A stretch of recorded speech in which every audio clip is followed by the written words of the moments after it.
When Letty and Dom are in Cuba, Dom finds himself racing in a vehicle that turns out to be a ticking time bomb. Now we're taking you to the behind the scenes of this blazing race down the scenic Malecón in Havana to see how we pulled it off. Why are you hooking up my cousin's car? Your cousin's car. Not anymore. He needed money, I gave it to him. He can't pay, I take the car. One thing that I did when I started on Fate of the Furious was to do my homework. Just do the research. I wanted to figure out what the fans loved about this franchise and what they missed, if there's anything they miss. And what I keep hearing is just going back to the basics. Car racing, just racing for pink slips. You want a car? Get it the right way. Race for it. Our characters have evolved to kind of save the world status that it's hard to justify a race anymore in this universe. So we were adamant about trying to find the perfect place to set that up. And the idea that we were able to make this race about honor was such a cool thing and such a throwback to the first one, ironically. He knows it doesn't matter what's under a hood. The only thing that matters is who's behind the wheel. And race his car.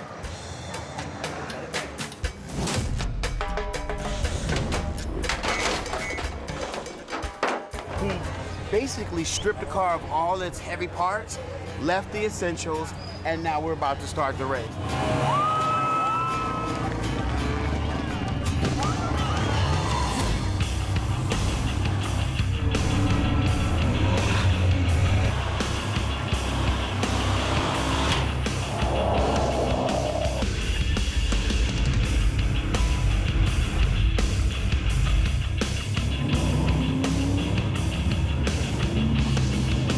One of the things that we wanted in this drag race is not to make it be just a regular drag race from start to finish, because we've done those in Fast and Furious. Let's make it through the city. They've got to make right-hand turns, left-hand turns, around people, around cars. And we'll give them blockers. The motorcycles will be blockers who will block the traffic just for a split second.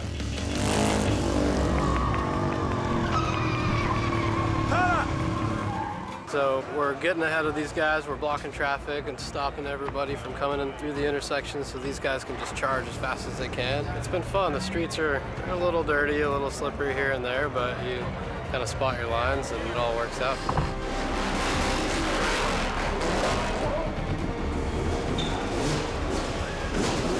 It's been a good experience out here in Havana riding. Sometimes pulling a dirty move here and there, launching a bike in front of cars and trying to keep Dom from winning the race.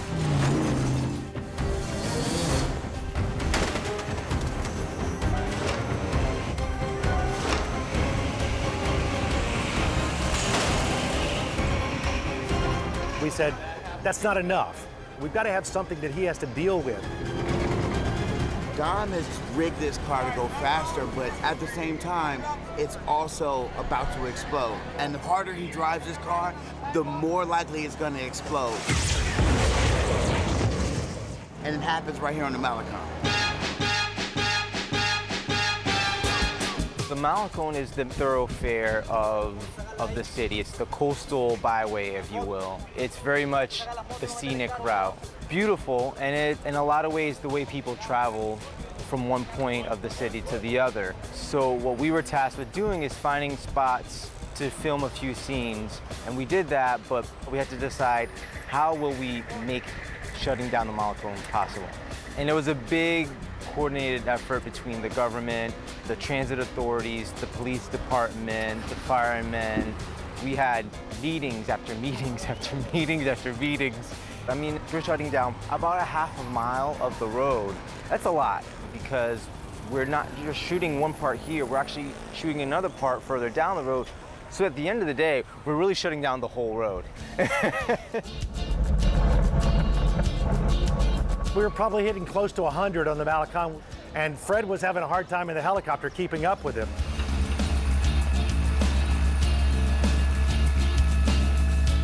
This is one of the most beautiful stretches of Havana, right off the water, and this is where we end our race. They turn onto the Malecón, they avoid traffic, but Dom's car has literally been transformed into a bomb.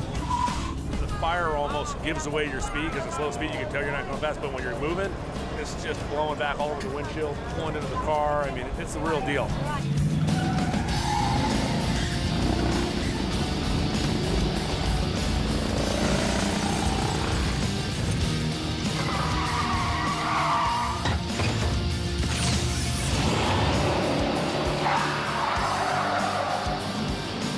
Trying to make a car go backwards fast was tough. But what Dennis McCarthy did was put a car that was a four-wheel steering car. He gave us four-wheel steering, which really helped that we could actually do 90 miles an hour and keep it fairly controllable. But that's how we did it safely. What better way to open a movie that has a bunch of cars and a bunch of action sequences with cars than Cuba? It's the perfect place, not only for the story, but just as a backdrop to open Fast 8, and I loved it.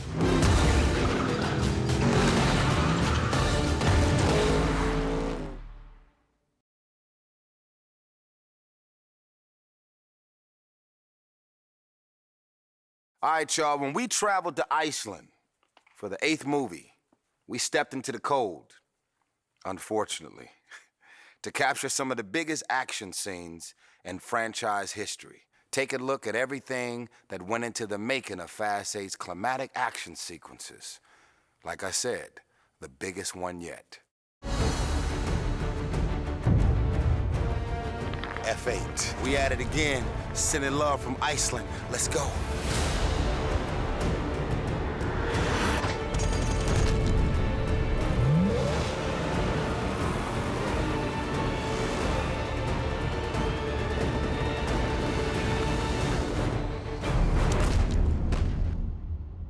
I don't think anybody's going to ever see an action sequence like the one we filmed on the frozen lake in Iceland. It's an incredible third act. We have action set pieces unlike anything you've ever seen. I think it delivers everything you've grown to be accustomed to in a Fast and Furious film. The team of artists that are working on this film bring a lot to the table. Literally the best in the business that has ever been. We're standing on the lake right now, you guys. 22 inches of ice. But when we first got here, couldn't even put a car out here. We didn't come out here on snowmobiles because car would have fallen. It was only 8 inches when we first came out. Just to figure out if we can shoot, if it's safe enough, it's a production in itself. When people are risking themselves for stunts and doing it practical like we do, instead of just saying, let's go on a computer and just draw it in, to me, I love it. Our safety team has 10 people. We have 2 rescue diver teams. We have ice engineer, myself, and we have 2 medics. And our ice engineers drilled some test holes to measure the strength of the ice, measure the thickness of the ice, and the general condition of the ice. The engineers would take a look at it, and they would know within 5-10 minutes how many pounds per square foot we could then put on the ice. We had 16 cars out there one time on a lake. That's a lot of weight. I don't think anybody ever shot with that many cars on a frozen lake. All the heavy vehicles, we want, 30 to 50 feet space in between them. Don't put them all together or you're just gonna sink. Especially in the ripsaw, which was 14,000 pounds. And once everybody heard that you'd sink, nobody got near him. We have some of the newest, fastest, most technologically advanced vehicles on planet Earth. This is Roman's vehicle, and as you can tell, it stands out. We're about to test the Lamborghini on the ice. We did about 2 days of testing nothing but studs on tires to see which ones work better for what cars. That means steel studs driven into the wheels so that you can get traction. First Lamborghini in ice. Today we're at the part where our heroes first get on the ice. We wrote this sequence where it was a race across a frozen lake. The cars that you see driving on the ice, they're actual Lamborghinis. Everyone always says that.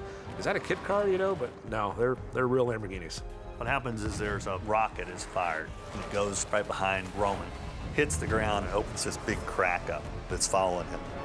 Sucks half of his car in. So to do that, I had him cut a big trough in the ice. I think it was like 150 feet long. And then I filled it with water and ice, and the Lambo goes darting into the water underneath the ice. It actually went under a lot farther than they thought. They thought it was going to hit and skip, and it just dove under beautifully. Roll cameras. Rolling. It's about 22,000 gallons of water. to jump in and do this scene. Tyrese is in the vehicle and he's cracked through the ice and sinking under the water. We're gonna put Tyrese in the car dry, slowly lower him down, and we've cut holes in the bottom of the car so the water can rush in and fill up, and it'll stop right about at his chin level. On action, we open up our big giant valve and let the water run down our slip and slide ramp here and into the tank and over the windshield of Tyrese's car. The door's gonna get pulled out of the ice, fly out 24 to 30 feet, hit the ground with a big thud. We got Roman over here sliding down on the door. And right here, we're gonna set off an explosion. We have 2 sticks of Kenny Pack. We're gonna have 6 gallons of alcohol fuel mixture to make the fireball and the snow explosion, simulating the torpedo hitting the ice. Another day in the life of a stuntman. Biggest gag we did up in Iceland was what we call the submarine breach. Cypher has infiltrated the submarine, so she now has control of it. The submarine comes from a depth and shoots straight up through the bottom of the ice. What they've asked me to do is to try and bend the surface of the ice in a sphere shape directly underneath the bad guys. So we're gonna have 4 of the bad guys on tow lines and guide cables. They'll come in at about 25, 30 miles an hour, and they're gonna drive over our explosive charges. This is gonna be the single largest amount of high explosives that will set off 180 pounds. You have to have your head on a swivel and you have to really be thinking all the time just to keep everything safe. We have a good estimate where everything's gonna go, but we don't know what happens when these things are compounded. So we're gonna err on the side of extreme safety for this. So what we do, stick the dynamite in a 6-gallon pail of ammonium nitrate. We drill a hole in the ice, we sink in a bucket. There's gonna be 4 of them, 1 for each vehicle, and then we're able to pull the vehicle right over the top of it and not deviate, an inch in either direction. So we're gonna go with 6 gallons of ammonium nitrate under each vehicle at a depth of 12 feet. Once they get directly above the ammonium nitrate, we trigger our button and we blow the ice up. And that should give us about 20 to 30 feet of lift on each of the vehicles.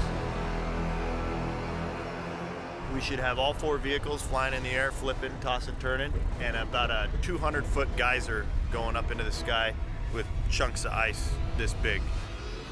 You won't hear it too much because the water muffles the sound, but you will definitely feel it in your bones. A lot of power.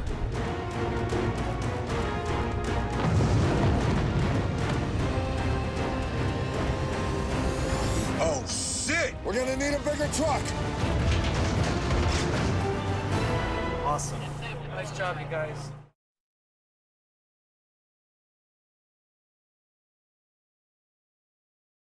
In The Fate of the Furious, the team hit the streets of the Big Apple, but shooting there offered a unique challenge. On screen, we like to push our cars into triple digits, but shooting on the streets of New York meant keeping speeds to a cool 35 miles per hour. Here's a look at how we captured the action of New York.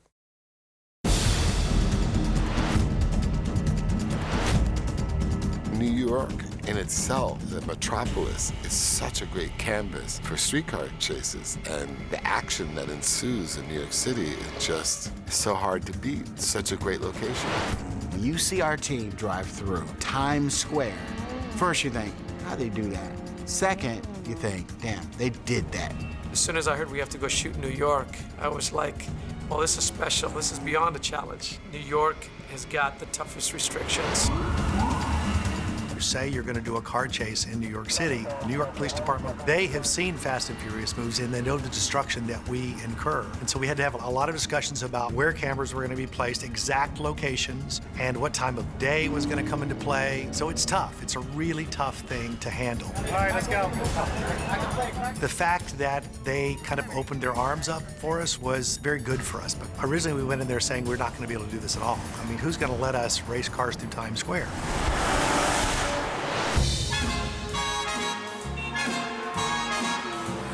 The biggest problem about shooting in New York City is people, they walk everywhere they go. You have a lot more people on the ground in New York City than you have in any other city. And the fact that they're not going to stop for a movie crew. You have to really be thinking all the time just to keep everything safe because the streets are crowded. When you do get them off the street, they're off the street by about a quarter inch. They don't step off back away from the curb. And you can be coming by at 45, 50 miles an hour right against the curb and they are not moving. We had 150 to 200 people around some of the cars we weren't using, and I was just amazed that you'd see from every single lifestyle, from every single part of the world, people taking pictures of Fast and Furious cars. And police officers are coming over and leaning down and saying, hey, can I, come over and lean down and get a picture? The New York Police Department came in. I gotta say that they are a big fan of Fast and Furious too. They let us do things a little more than what I think they normally do and said, we're gonna let you do it until we can see that you're at a point where we think it's dangerous. And then we're gonna say no, because nobody's ever done what we've done in New York City. And the New York Police Department and the mayor were part of it.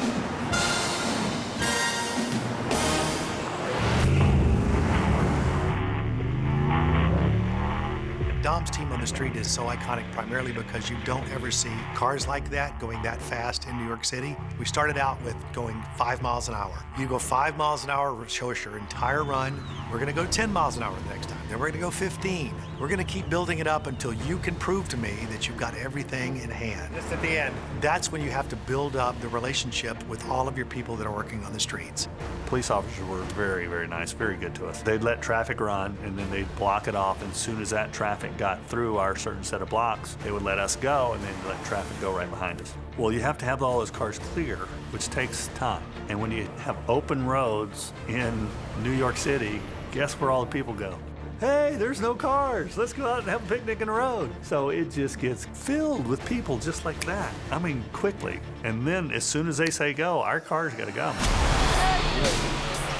And so it's like a nightmare going, guys, there's people in the streets, just watch the guys in the street. And then they're going, should we keep coming? Yeah, keep coming. I hope they get out of your way. This is the shot. When you're in New York, when they say go, you have 20 seconds, so you have the light. When the light changes, you're done. You stop, or you get a real ticket, or you go to jail. I mean, it literally is like that. They see no cars in the street for, 3 seconds. It's time to go across the street.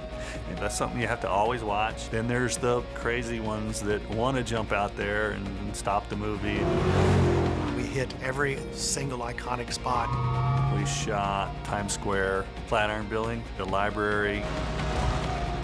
We were shooting the library, and we're shooting out across to see the library and the steps and all that. And FK Gray's talking about, just make sure that nobody's got their phones out, and the DP starts laughing. And then when you see the shot, you don't see the steps. You don't see, it's just a wall of people and all with their phones up like this. That's all you see is phones.